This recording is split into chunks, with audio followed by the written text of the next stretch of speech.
bit of a hard stop. I've got to run a little early. But so my name's Idan Beck. I'm the founder of Incident. We created this thing called GTar, which I have with me here. The GTar is pretty unique. It looks a lot like a guitar. It feels a lot like a guitar. And some people even say it sounds like one, but it's not. It's a computer. The way that it detects what you're doing is a multi-touch surface built into the fretboard. We have sensors that are built into the strings to detect kind of what a user is doing. And it's also got LEDs built into the fretboard. So we can actually run different applications on it to show you how to play. So a lot of people that buy it, they use it to learn how to play guitar. We've got a lot of musicians using it to make music. So I don't know if you guys are into the EDM music or whatever, but we've got a lot of those guys using it to work with synthesizers, and a lot of like indie electro bands, which are kind of crossover, using it to play music that doesn't actually have a guitar in it, but with a guitar-like instrument, which is a bit more, I guess, showman-y than or woman-y, than a normal guitar or than a piano. So let me show you what it is, and then I'll let you guys kind of have at it with questions. I started the company literally out of my garage in Cupertino, probably 5 years ago now, and I can tell a little bit about the time between then and now, and I'm sure you guys have a lot of questions, and I'd love to even hear about what you guys are working on. I'm a mentor for Accelerator, which is a really cool program I'll tell you about at the end as well. So, by the way, this thing, the Field Fellowship, is awesome. You guys should totally check it out. I've got some friends in there, and it's really exciting. Wish it was around when I was a kid. So, this is the GTar. As I said, it looks a lot like a guitar. It has these RGB LEDs built into it, so you can kind of see it right in there. And you can take a phone, which is how we kind of run the experience, I guess. If I could actually unlock my phone. Sorry. So you take a phone, you dock it in right in there, right, and you can launch our app, the GTar app. Let me make sure that the phone isn't. Sorry, I got logged out. Let me log in.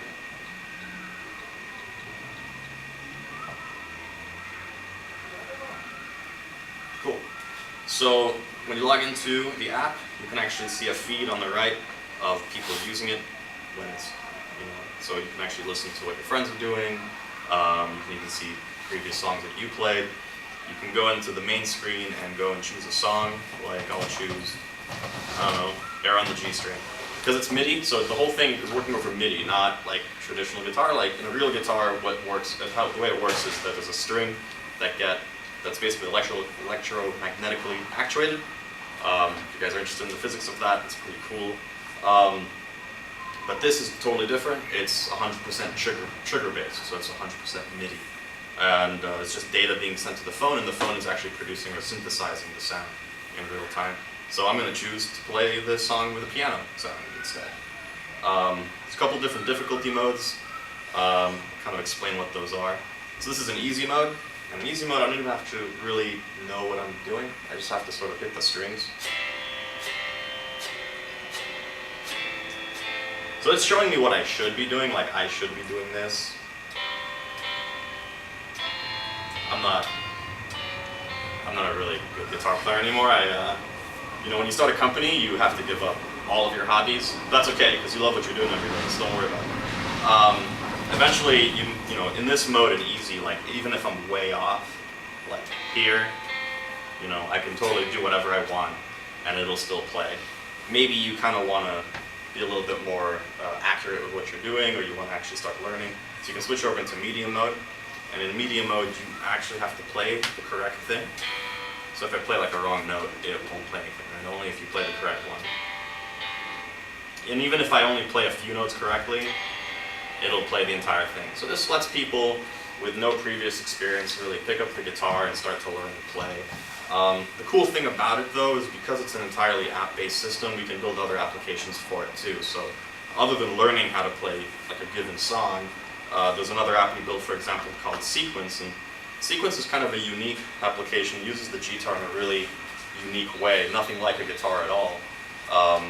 It does kind of what it's named after. It sequences patterns of beats. If you guys are familiar with what a step sequencer is in like an electronic music system, it's kind of what that does. So let me like start over from scratch. I can create a song.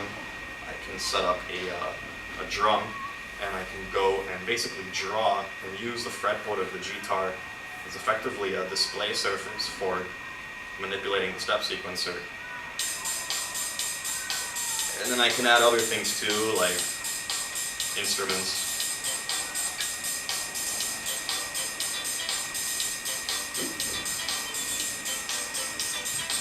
And so on. This app's pretty fun. You can use it even without a GTar, so if you go and you download it, you can even record your own sounds and make different songs out of those and share them with people over like email.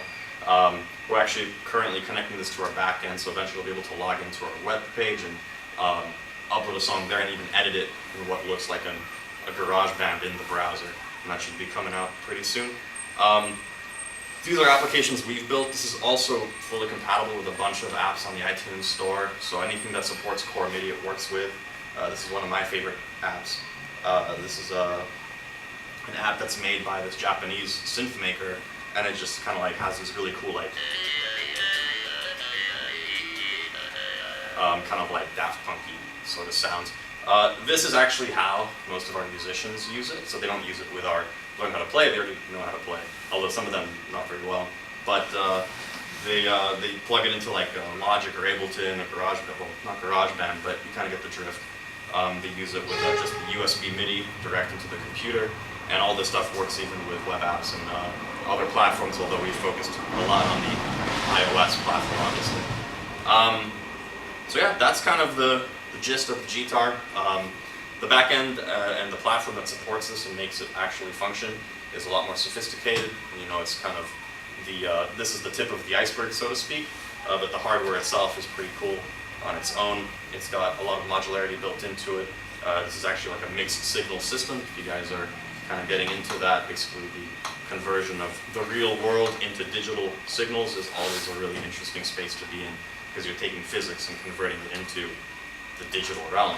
And digital doesn't have, it's like, I like to say digital has no feelings, and it's very difficult to coalesce something as complex as a guitar into a digital world. So we deal with some really interesting engineering problems, kind of all across the spectrum, from software architecture and design, platform, and connecting, you know, a device to a platform, as well as the device itself, and making sure we can actually build these in quantity. So that's sort of, yeah. And we launched this on Kickstarter probably a few years ago now. Last year we spent most of our time building, shipping. You know, maybe you guys have already hit this with some of your projects. Building one and building 5,000 is totally two different worlds entirely. Maybe you guys aren't building 5,000, but even just building two sometimes feels like a really difficult process, I'm sure. For a long time we only had one functional prototype. You know, we launched this at TechCrunch Disrupt in New York in 2012. Right at the same time we did the Kickstarter, and at the time the prototype I had on stage with me was literally the only one that was functional like in the world. And you know, we have to act like, oh yeah, we can build these, you know, 1,000 of them, no problem, but we had never, you know, actually done that, so it's a very interesting experience to have. But yeah, that's your last year, and you know, the funnest part for me is really kind of letting you guys ask questions, and if you guys have any interest in what it takes to start a company, what it takes to build an entire system from the ground up and launch it, or anything else for that matter. Love to take questions, or even hear about what you guys are dealing with and working on, and how I might be able to help, or at least point you in the right direction. And before I do that, I will mention, so I'm a mentor for Accelerator. Accelerator is a little bit later than the Field Fellowship. You know, we look for people probably after you finish college, but or not after you finish high school, but we do have a bunch of people in the program that haven't finished college yet either. It's a really great incubator accelerator program for hardware specifically. They give you a small investment, they fly you to China, and let me tell you something about China. It's amazing there for engineers. Like, Shenzhen is like a hacker's paradise. You can build anything. You can find like literally 1,000 people who will be interested in helping you into building that thing. And Accelerator is really cool because you're literally there talking to them, working with them, going to the factories, working at the factories, buying the components into the electronics markets. It's a really great experience, so check it out. nothing else, it's a fun, you can see some really cool projects that have come out of there, like a little seat cushion that can tell you how fast you're breathing and what your heart rate is. Like a little skateboard monitor that detects kind of what tricks you're doing and even shows you previews and replays of it. So yeah. So if you guys have any questions, anything you guys want to chat about? Where can you get one of those? We sell them online. We're actually just down the street from here. I took like a 5-minute Uber. We're at 16th and Rhode Island, so if you guys ever want to visit, let us know. Yeah, more about the guitar itself. Can you bend the strings? You can't bend right now, so this was something that we anticipated early on. String bending doesn't currently work, but the way that we're going to support it very soon is you can kind of see this, this module back there. So that's our trigger module. Right now it does pure triggering, so it can detect what note you're playing or what string you're plucking and kind of how hard. This is a mainly analog solution, which means that it's pretty limited. What you'll learn slowly about analog is that you can design a system for a very kind of set, a very concrete set of boundary conditions. You can't really exceed those once the system is built. So the next version of this, I have to turn this off to do this, but this pops out kind of like a Game Boy controller. And the next version of this is going to be a pure DSP solution using a really powerful DSP chip from TI that will allow doing pitch bending. So even this GTar will be able to do bending with just a minimal hardware upgrade, which is like, relatively cheap. This was kind of, there's a saying, I think like the founder of EA or somebody said this, he's like, we can do anything, but we can't do everything. When you have a minimal, like a set of resources, being that people, development resources, money, you sort of have to decide what can we do in a given amount of time. And a lot of people make the mistake of like, let's just do everything, but really badly. And so you end up with a really mediocre product. Our perspective and design philosophy has always been around, let's figure out what we can do, that we can do well. And let's do that like really well, but make sure that we open the door for like modularity and upgradability over the long term. So even the firmware of the GTar can be upgraded over the iPhone. So just when we have a new version of the firmware, we want to add new features to the GTar, we just update we upload a new firmware to our server.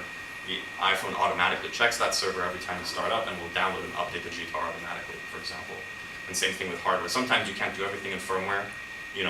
Electrons can only do so much within the pathways you give them. Sometimes you need to add more pathways, and that's why we have modularity ability through this. The dock of the iPhone itself will actually pop out, so we can put in new hardware there, as well as new docks for new iPhones, which we're about to launch. And we also have this cool expansion port here. We have this thing called the Smart Pick. It's a pick on a wire, and it has an accelerometer inside. And so we always joke about, we can always make a dubstep GTar where you plug it in and you pluck a note, then you can wobble with the pick in the air. But also other things as well, like a foot pedal or whatever else you want to kind of extend it with. Are you going to make different styles of the GTar, like body-wise? Probably not. Building guitars is hard. It's not like building the GTar and building a guitar are two completely different things. Building a guitar that sounds good is kind of a craft. It's sort of an art. To make a guitar that sounds really good, to make the strings vibrate the right way, resonate, all that, it's, hundreds of years of people have been working on this to make this perfect. We decided to do none of that. The GTar, if you plugged it into an amp, like you somehow put a pickup on it and all that, it'll sound garbage. It'll be just horrible. But even with that, non-focus on making a guitar, building the wood, getting wood factories to line up, selling units in volume, it's very difficult to find like a wood factory that will work well with electronics and the whole thing. And so it probably makes sense once you get into like massive volumes, like if you're selling 200,000 a year or more, or 1 million a year, then sure, like we'll throw 10% of volume at different body types, but we've even had issues with having different colors. We have two colors, you can buy it in white or black. It can be any color if it's white or black, right? The white one doesn't sell quite as fast as the black one does. And even that's presented us with an inventory problem where we have so many more people buying black ones that are, they're back ordered while the white ones aren't, And it's a really interesting and difficult problem because the time within a real manufacturing cycle to get new units out of the factory isn't 2 weeks. It's 8 months, or not, it's like 8 weeks or 10 weeks. So what do you tell the guy who wants a black unit when you only have white units? Now imagine that, multiply that by 10 different colors with 10 different body types. So what's called supply chain just it blows up in your face. Yeah. So keep it simple initially, but over time, a real guitar is a little bit easier when it comes to those things because all the parts you can take a body, attach it to a different neck. I mean, everything's sort of standardized, but every little piece on this has been developed and produced by us. Every little piece of plastic, every little connector, even the screws are almost custom. I think we have a few standard screws, but for the most part, everything has to be really unique because we have electronics all throughout. The only part that the GTar doesn't have electronics in is this part right here. Everything else, and I guess the head, but you need that there. So, kind of a complicated answer to what sounds like a simple question, but supply chain is one of the hardest things that most engineers always forget about, because when you're first building your system, you're like, yeah, I could make it cost, $100 for this chip, no big deal. But like, what happens if you have to build, 10,000 of them, and now you have to spend $10 million just to build your first run? Who's going to give you that money? And same thing applies to different variants and different body styles, different colors, whatever. That's why a lot of things that you go buy in the store only have 1 or 2 versions. You'd love to have this other thing, but you end up being one person out of a million, and you realize very quickly that customizing for every user, it might be the way of the future with like massive production, like rapid production stuff, like if everybody could 3D print something on the fly and whatever, but it's probably 5-10 years before we get there. Random answer, I guess. But yeah. Any other questions about anything? What kind of stuff are you guys working on? Let me hear. I see all the soldering irons. You guys must be. I don't see any projects out, but what are you guys doing? Come on, someone. What are you working on? Me?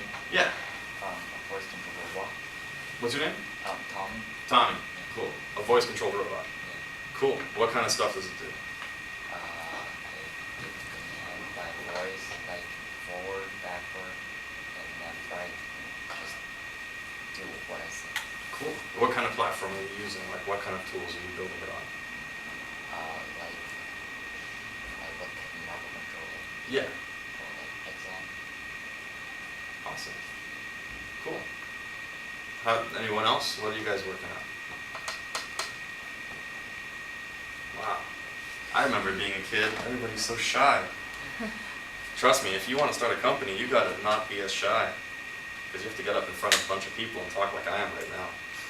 What are you working on? I'm building speakers. Speakers? Yeah. Cool. What kind of speakers? I'm building two-way speakers and then a separate subwoofer. Very cool. So like, two-way speakers is in it has a microphone built in or something like that? It has a tweeter, which is like the high frequency, and then a mid-range, and then separate subwoofer, which gets like the lower sound. Sweet. Cool. Anyone else? Nobody? Everything's going well? Don't need any help with anything? You guys are all... Just last question about the GTar. Sure. Where is it made? Where? Yeah. Made mostly in China. We have one factory. I actually just started up with a new factory. I'm going to China next week to get the next production run up and going. But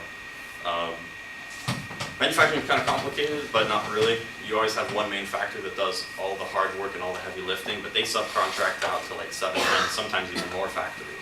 Every piece in the GTar is built in a different place, and then the main assembly factory puts it all together and tests it, does functional testing, and all that.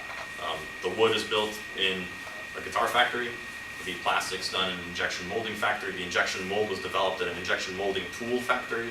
The tuners and all these things come out of like a die casting factory. And the string parts, I don't even know where those come from. I think we just buy them bulk. We have a silicone part, so that comes out of a silicone molding factory with also a silicone tool factory that's completely separate. The cool thing is, I've never talked to most of those factories. I've only talked to the main guys. That's why China's so powerful, is that within a 10-mile radius, all these factories are right there. It's almost like, I want this and that, and so there's some guy just walks out the door and comes back with it, and you're like, where'd you go? Just comes back with a piece, and you're like, really? It's pretty amazing. Like, I'll show you. We have, I think I have this in here. This is a kind of like an earlier stage prototype of our iPhone 5 dock, so it just fits in to do the iPhone 5 stuff. I'm sorry, kind of broke it earlier this week. Oh, there we go. But this is CNC. This component is, you guys know the difference between CNC, SLA, 3D printed, like, yes, no? Hands up, SLA. Hands up, CNC. Hands up, 3D printers. Okay, cool. At least you guys heard of those. SLA is really cool. If you guys ever heard of the Form 1 Labs thingy, the printer, no?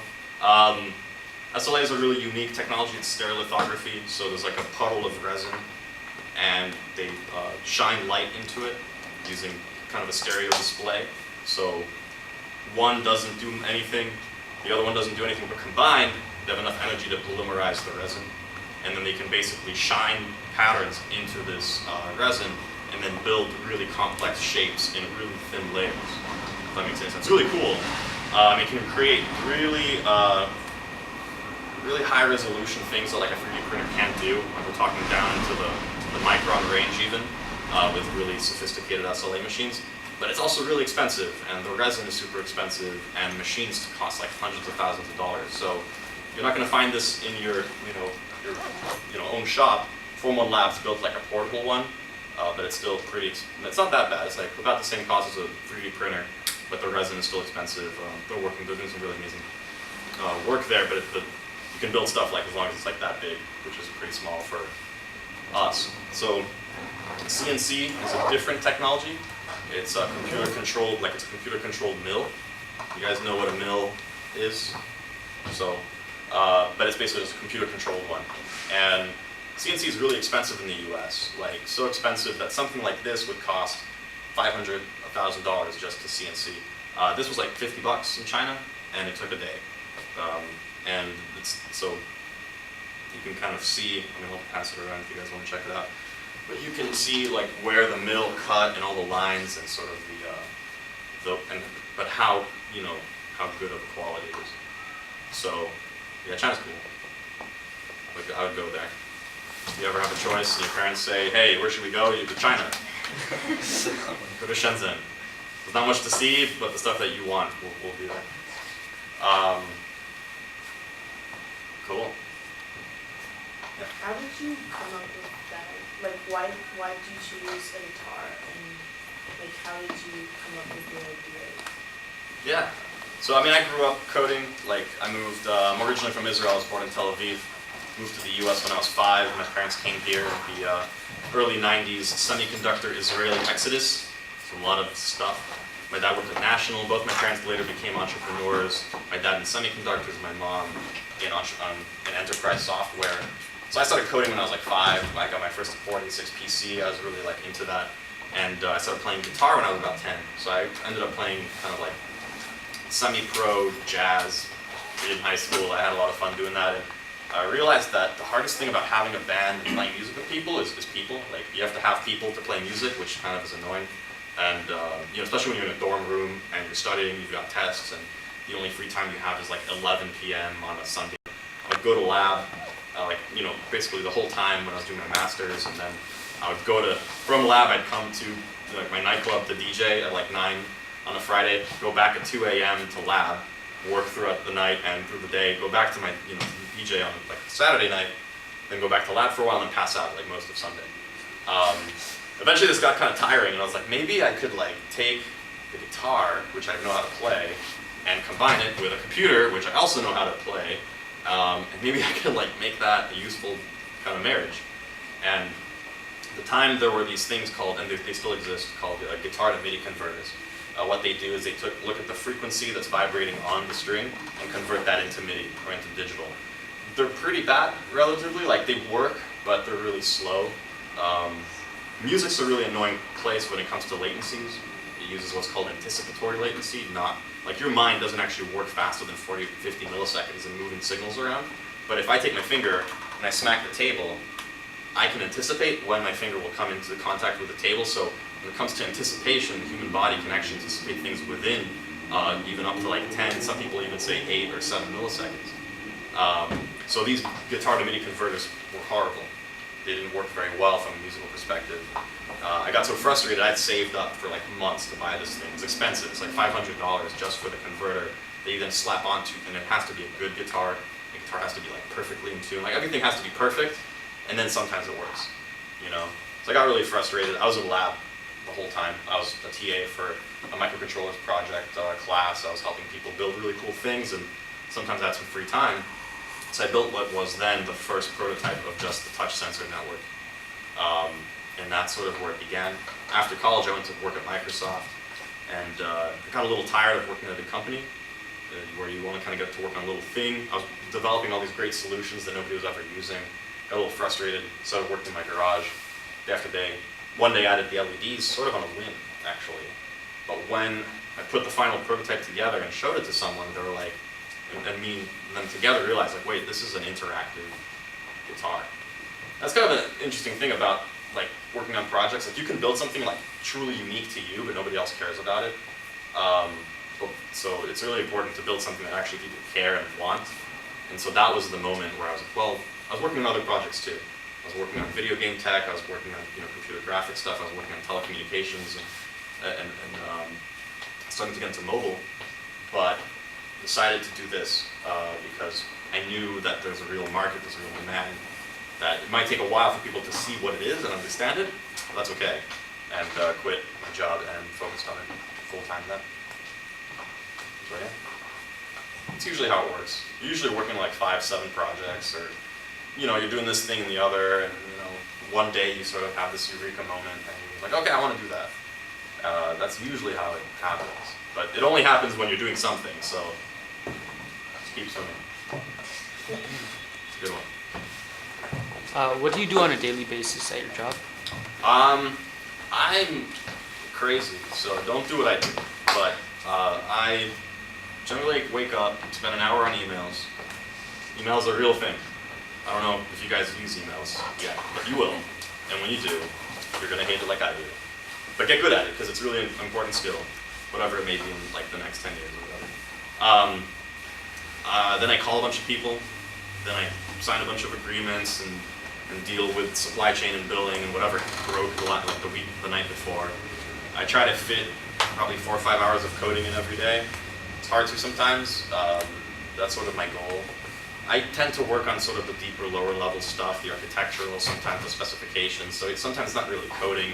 It's like planning out what we're going to be building. I sync up with the team. I make sure that development is moving forward in every aspect. Like we're always working on the app, we're always working on a new set of features for the web page and platform.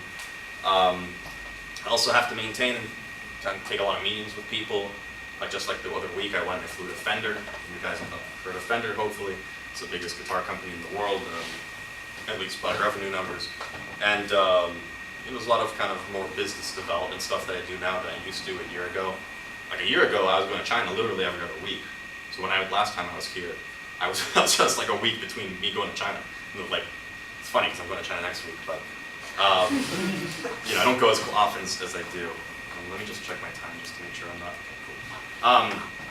But yeah, back like a year ago, I was just going to China, going into the factory, just yelling the whole day, and then going back to bed, and then doing that over and over again. Today I yell a little bit less.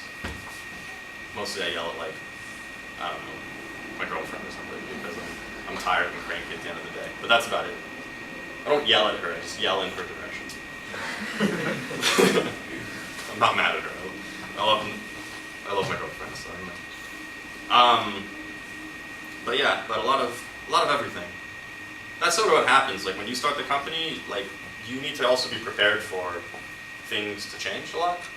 Like you go from being the guy that like wrote all the code, and then you go from that to being the guy that watches everybody else write the code. And you're like, I don't know if you're doing that right. Like you have to be the guy that yells at people for doing things incorrectly. Sometimes firing people for doing it incorrectly, or hiring people to do it better. It's a really different, everything goes in phases. It's pretty fun though. The key is to do something you really love to work on. In my case, that's really technology, and I love music, obviously. I love music less now. Music kind of sucks. Like, the music industry specifically. Like we have to deal with like the labels, the publishers, the artists. I used to make music. I know that world, and it's a lot of fun sometimes. But for the most part, the music world is very painful, dangerous, not meritocracy at all kind of place, and so you have to deal with that. I email a lot of moms now. Moms are nice. Moms are like, hey, can this teach my kid how to play guitar? I'm like, yes, let me tell you more. And then that's what I do I do that more. And we used to do like, go to a nightclub, wait for the musician to come out, talk to them. They don't care. We email them back 2 weeks later, and they don't care anymore. And like, we do this for 5 months, and then eventually they answer our phone call, and we show them this, and they're like, oh, that's cool. And then, yes, we were trying to tell you this for 5 months now. So I don't do that as much anymore. I do more. I deal with moms. Moms answer your email. Or they yell at you. Moms yell a lot, but whatever. It's better than not answering email. Yeah. Any, yes? When you started it alone, like in your garage, you said, did you have to handle everything, including the materials yourself and the design, as well as the actual coding? Yeah. Actually, still to this day, I'm the main hardware developer on the GTar. I don't really let a lot of people work on the GTar hardware. We're finally, it's kind of a complicated thing, but for the most part, hardware solutions, I'm sure you guys are starting to realize, are not that complicated in build. Like the components that you're using tend to like, okay, there's a lot of like components and things, but like building blocks, like that make up a system tend to be 5 or 10. If you've got more than that, like break it up into 2 products. Like that's sort of the rule of thumb. Is if your system gets too complicated, it's probably 2 systems or more. That's okay. You can have systems that talk to other systems. That makes it a lot easier, by the way, to build a complex. Like our system's a really complex system, even though it looks like a simple little guitar. But it's we built the hardware, then we built the firmware that runs on the hardware. Then we built the app that it has to communicate with. Then we built the server that has to communicate with. Then we have to build all the content and supporting services that produce the content that sits on the server that then gets deployed to the application and then to the GTar and then so on. And you can see how really, like that's super vertical, but now we're adding like a keyboard and we're adding other instruments and other applications that all have to do different things. If that was one big system, I'd be going crazy. I don't have any hair to pull out, but I would be doing that. But if you take every single thing and make it a little capsule, right, then it's really easy to do. It's like the GTar is a combination of 3 independent systems, each one of which is totally encapsulated and communicates with each other within the GTar. So we have like the fretboard and LEDs. Just the LEDs has its own microcontroller and its own system that we developed. Like we wanted to save money, which I don't know how many of you guys are using LED drivers. They can be expensive. Like a Max 7219, those are really expensive. Buying those in, like we have 96 individually controlled LEDs. We actually have 126 LEDs, but 96 RGB, so really 3 times that. And so that gets really expensive because a Max 7219 can only do like what, 64? And each one of those is $7. Really quickly, the whole LED board will cost you $100. Really bad idea, right? So we had to build everything from scratch using like digital logic and analog components and the whole thing. That's just one component, right? Then we have the component that handles the actual control surface and detecting what you're doing. That, on its own, uses a ARM Cortex-M3 processor, right? We have another system that is just the sensors and the electronics that go into what note the person's plucking. And all those different systems have to communicate, and then the main system has to communicate with an external host. So if you had to build it all in one system, you'd go nuts. It's impossible. It's not impossible. You'd be putting an x86 processor in there, and you'd have your GTar could crash, which is really bad if you're on stage and your instrument, turns off. By the way, that happens once in a while, once in a blue moon. This actually happened at TechCrunch Disrupt. We were giving the pitch, and it crashed on stage.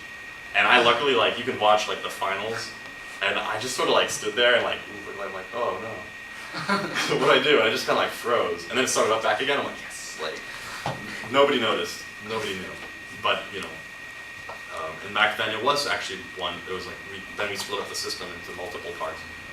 I was talking about something totally different. But yes, yes, when I first started the company, I was the guy who did everything. I soldered the components, I fabbed the boards, I found SLA suppliers and whatever. Up until maybe the 8th or 9th version of the product, at which point we raised some money. I took it to China for the first time around then. That's sort of when you hand off the design, and then you sort of manage how it gets executed, but you're still in charge of the design. So I still do schematics, and I still look at things, and I still do a lot of the code. But you know, somebody else is making sure that this gets spat out and works at the end of the day. In many cases, hundreds of people, because it's an assembly line now. So yeah, you got to do everything yourself. The key to building a team is that one person needs to create the job, and they need to do it. They might do it really badly. Like you might be like, oh crap, I need to do this thing, but I have to do it, and I'm really bad at this thing. So then you bring somebody on to join you, to help you, to do that thing way better than you could ever do. But until you've actually done that thing, you shouldn't actually bring somebody else to do it. If that makes any sense. Yeah.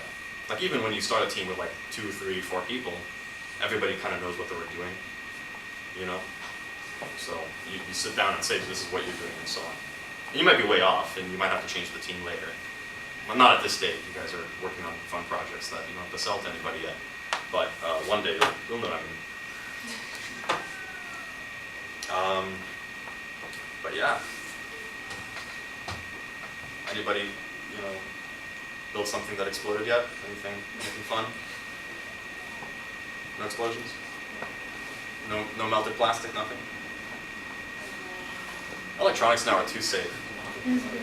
When I was a kid, I'd burn and electrocute myself all the time. It happened. But yeah, I don't know. I came here with no real agenda to talk about anything. Is there anything you guys want me to chat about before I have to run? What did you do in high school or college that helped you get to where you are today? I was pretty stupid in high school. I thought that I could take every class. So like, I personally did the opposite of the field thing. I sort of was, like I had the option to finish high school early, I didn't.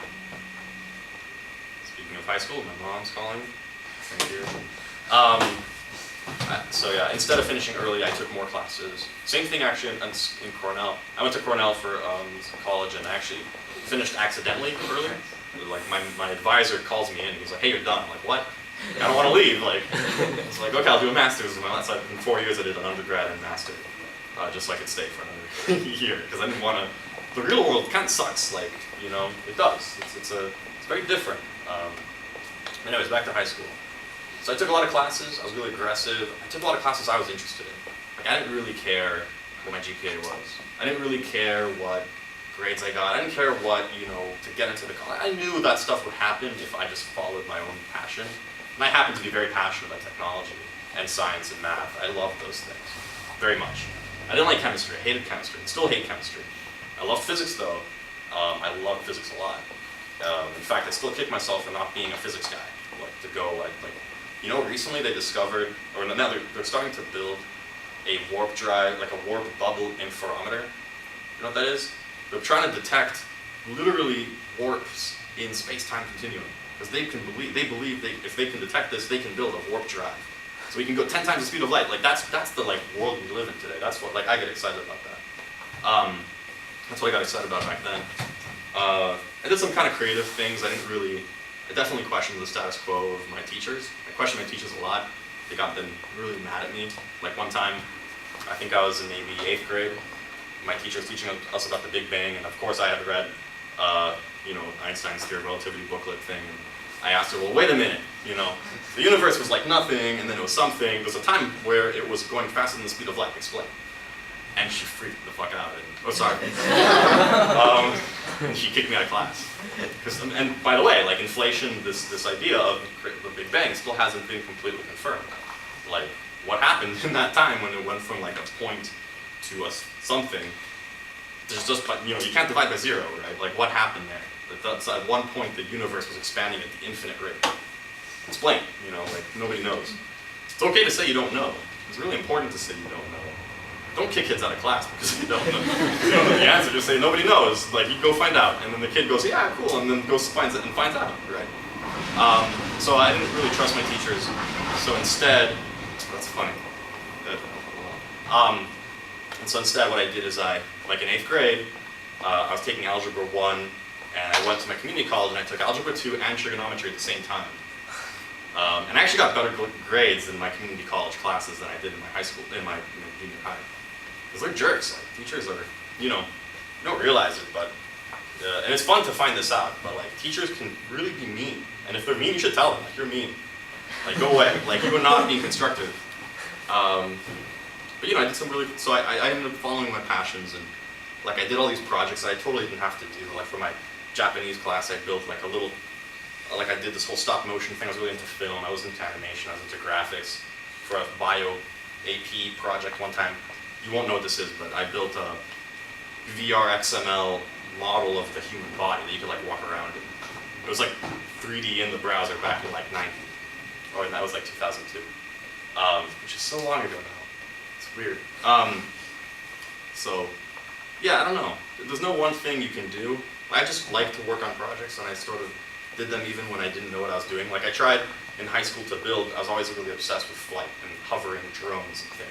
And I tried to build a helicopter, like a coaxial helicopter in my garage with like brushless motors I got from the hobby shop. And I tried the whole thing. But one thing about coaxial helicopters, you need a upside down, you need a mirrored blade. You can't really find those. Now maybe it's easy because it's like a thing, but like this was 2001, nobody even, apart from a couple of research projects in the 70s, there was no such thing as a coaxial helicopter. And so I made one out of a piece of metal that I twisted, that I then hot glued onto the spindle. The thing about hot glue, when it gets hot, you know what it does, right? It melts. So yeah, I'm there with a barricade in my garage with like safety goggles on, and I turn this thing on and it hovers, and I got it to fly. And I was like, yes, like, this is, and then the glue melted, and then this piece of metal spinning at who knows how fast goes and flies around my garage and near and kills me. And I'm like, okay, I shouldn't do this until I actually have. So I waited until college and I built a project, a stabilization system for a coaxial helicopter at Cornell. And it was really cool because when this was in 2005 or 2006, and back then you couldn't buy those drones on Amazon. And when you Googled autonomous helicopter, my project was like the second one under like the Stanford DARPA, whatever.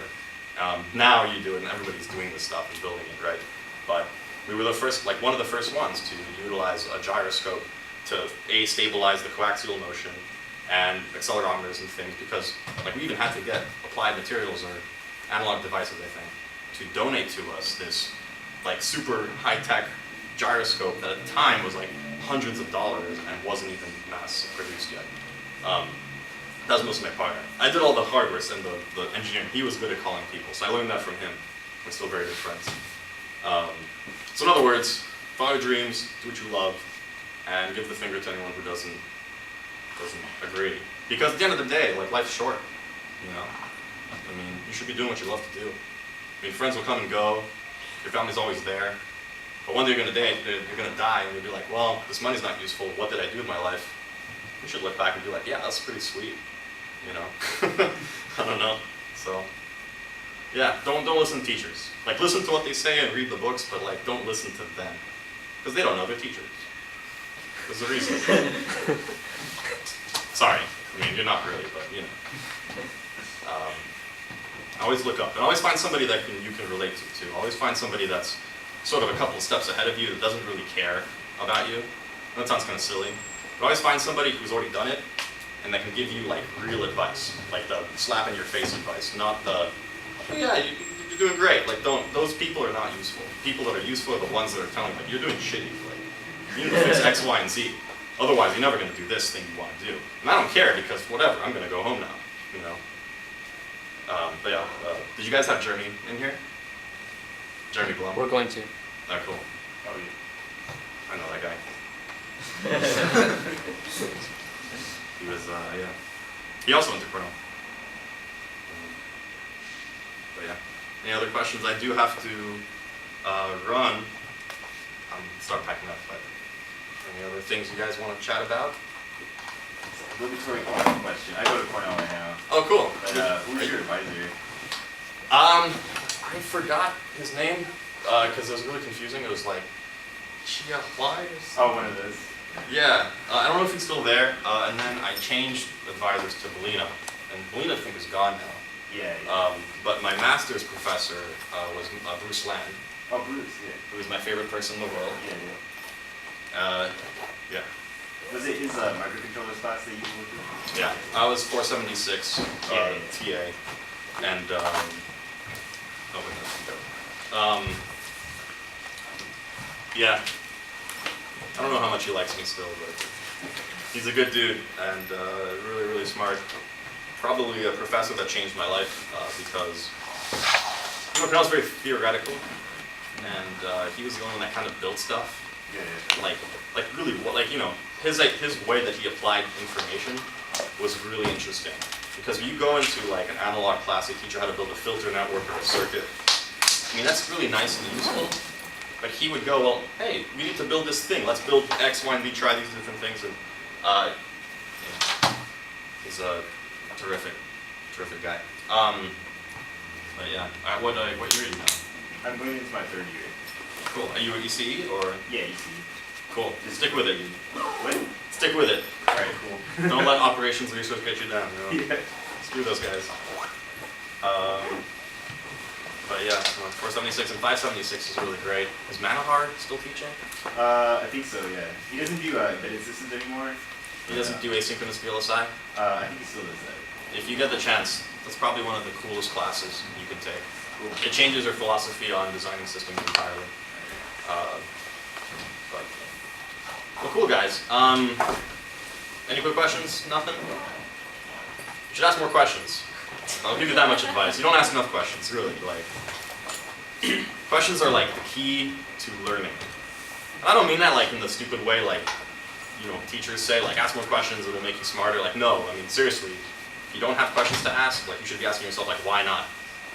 Because you should be interested in what you're doing. And if you're not, then you should do something else. Like, I'm not one of those, foofy guys. Like, if you don't like what you're doing, go do it. Something else, Questions are good. Like, don't hold yourself back. And making a fool of yourself, like, whatever. Look at me, I'm making a fool of myself right now, so what? I'm building this thing, it's pretty sweet. So I'm pretty happy with my life, So if you guys ask questions, make a fool of yourselves, you might be doing the same thing. You might end up doing what you really want to do. Because if you don't ask those questions, you'll never find out. And like, Google doesn't have the answer to everything. Sometimes people actually are useful once in a while.